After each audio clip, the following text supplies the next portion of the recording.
An elderly couple, Shukichi and Tomi Hirayama, plan to visit their adult children in Tokyo with the optimistic notion of spending much time with them, creating memories to be cherished. As Shukichi and Tomi live in Onomichi, their ability to visit Tokyo is rare due to the long distance between the cities. However, despite the efforts to visit their family, their eldest son, Koichi, and their eldest daughter, Shige, seem to have very little time and little motivation to spend with them, often prioritizing their work over the rare appearance of their parents, expecting their sister-in-law, Noriko, married to Shukichi and Tomi's son Shoji, who died during World War II, leaving Noriko widowed, to cater to their parents' interests and needs instead. By doing this, a sense of generational division is demonstrated, as is the inability to appreciate how finite time with our loved ones truly is. This is Yasujirō Ozu's Tokyo Story, one of the most highly regarded classics of cinematic history from one of Japan's most celebrated filmmakers, earning its placement at number 4 of the Sight and Sound's 2022 poll of the greatest films of all time.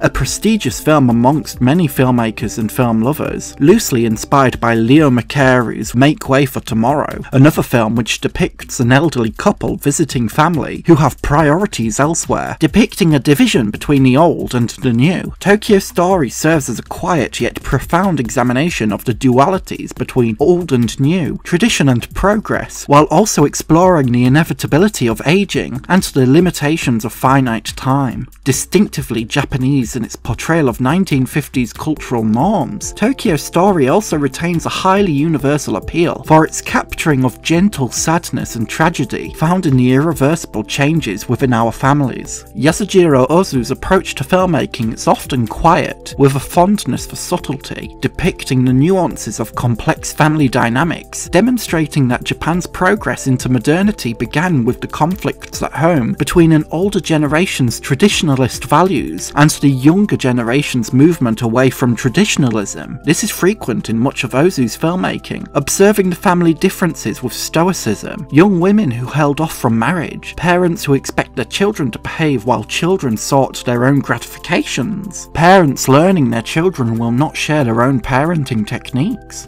Ozu's fascination for the changes within Japanese families certainly reflects much of the diversification of families within many other cultures, proving the reason that his films continue to resonate is due to how relatable they are, with his trademark filmmaking style, including the classic tatami shot, which places the camera at a lower angle beside characters sat on tatami flooring to create the sense of intimacy at eye level, as if we were personally sat amongst these characters. Ozu's legacy is undeniable. Tokyo Story establishes one of its most significant contrasts early on between the older generation and the younger generation. Shukichi and Tomi plan to prioritize their children during their visit to Tokyo, yet their children, usually busy with working or other focuses, prioritize other matters over their parents, Shige even encouraging her sister-in-law Noriko to cater to her parents instead, relying on Noriko's goodwill and pressure to please the parents of her deceased husband. This duality in values is reinforced throughout Tokyo Story, from Minoru's frustration towards having his desk moved to make sleeping space for his grandparents, to a scene where Shukichi drinks with old friends, suggesting that his generation cannot expect their children to parent with the same exact attitudes they once held, as times gradually change, moving forward rather than remaining the same.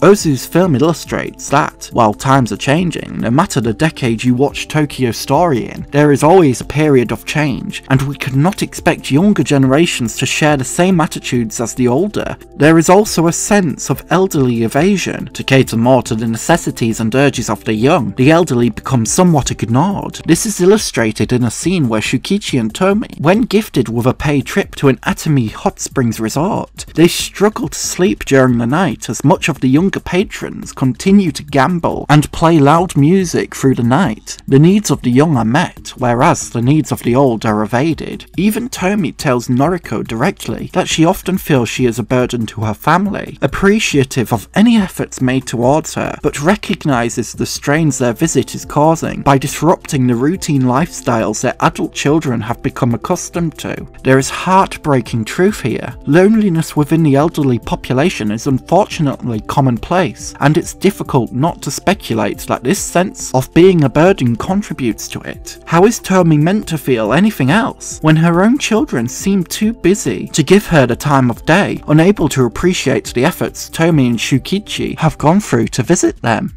As a train passes through Onamichi in the film's bookended imagery, it's difficult not to find duality of old versus new here too, the old being the static nature of houses, likely built decades before, the new being the train's appearance in the landscape, unable to stay for too long, its presence only temporary. This seemingly simple image also encapsulates Tokyo Story's secondary yet highly significant duality, the duality of progressing forward in life versus remaining sedentary. Tokyo Story is curious to examine the impact of the routine and gradual change affecting our lives, and the lives of our loved ones. This is most clear when considering Noriko, a character who remains dedicated to the family of her deceased husband, referring to her in-laws as father and mother as a sign of respect towards family relationships. Noriko offers a wealth of generosity, kindness, and consideration towards others, especially the family of her deceased husband, possibly due to societal expectations of women to be dedicated to the needs of others. But the issue Noriko faces is an overwhelming sense of sadness and depression caused by her feelings of loneliness, a matter which she attempts to avoid discussing with frequently forced smiles, despite receiving Shukichi's and Tomi's blessing for her to remarry if she were to find another man she falls in love with.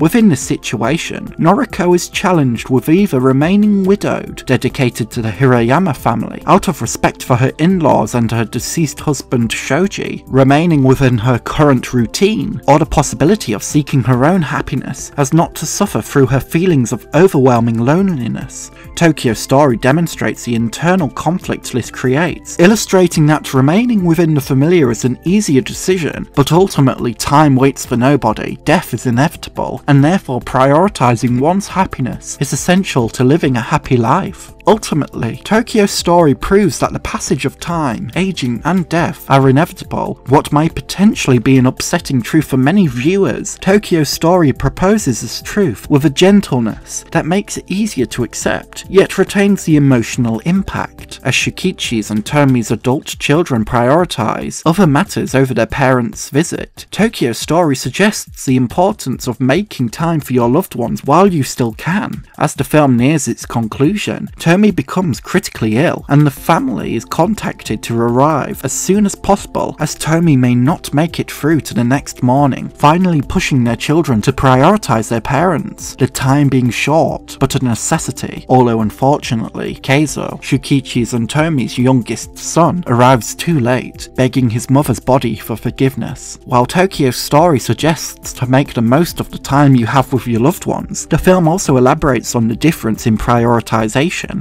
That there's prioritizing the important people in your life because of family compassion, something which Noriko and Kyoko, the youngest daughter of Shukichi and Tomi, both managed to do, showing their compassion for Shukichi's loss and potential lonely future living alone. And then there's prioritizing the important people in your life because of the sense of expectation and possible benefits it may provide, something which Shige demonstrates by eagerly claiming dibs on her deceased mother's clothing and belongings, or the speediness of Shige's, Koichi's, and Keizo's departure after the funeral, as if lacking the compassion for their father. There's a heartbreaking reality in this nuance. While it's not necessarily the case that Shige, Koichi, and Keizo lack love towards their parents, despite the cold impressions they sometimes emanate, they struggle to organise what must be prioritised first, especially when we never truly know how much longer we get to spend with those closest to our hearts, as Noriko and Kyoko specifically discuss after the funeral due to the lack of consideration from their siblings and siblings-in-law. Isn't life disappointing? Yes, nothing but disappointment.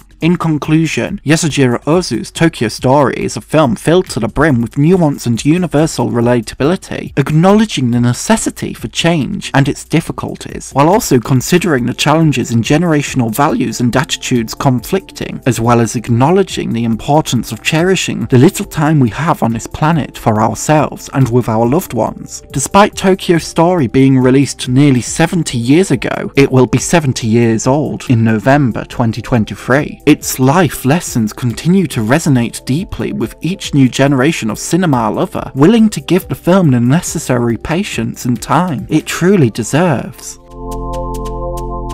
A special thank you to my incredible tier Patreon supporter Gil, and my super tier Patreon supporters Konstantin Bombelli and Victoria.